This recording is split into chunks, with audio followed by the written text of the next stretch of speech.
திருச்செந்தூர் சூரசம்ஹாரம் முடிஞ்ச உடனேயுமே முருகப்பெருமான் வேதங்களை துதித்ததாகவும் அவை பன்னீர் மரங்களாக தோன்றியதாகவும் அதனுடைய இலைகள் தான் வேத மந்திரத்தின் சக்தி இழைவு என்றும் கூறப்படுகிறது. திருச்செந்தூர் கோவிலில் மட்டும்தான் நமக்கு பன்னீர் இலை விபூதி பிரசாதமாக வழங்கப்படுகிறதுங்க. தீராத நோய்களையும் தீர்த்து வைக்கும் இந்த பன்னீர் இலை பிரசாதம். காலையில் விஸ்வரூப தரிசனத்தின் போது மட்டும்தான் பன்னீர் விபூதி இலை வழங்கப்படுகிறது. சாமி பாதத்தில் வச்சு நமக்கு தராங்க. பன்னீர் இலை பிரசாதத்தினால நம்மளுடைய வேண்டுதலும் நிறைவேற்றப்படுகிறது.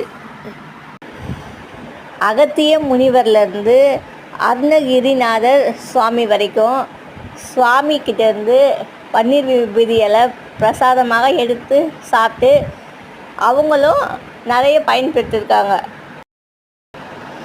வெற்றிவேல் முருகனுக்கு அரோகரா, கந்தனுக்கு அரோகரா, கடம்பனுக்கு அரோகரா, திருச்செந்தூர் முருகனுக்கு அரோகரா.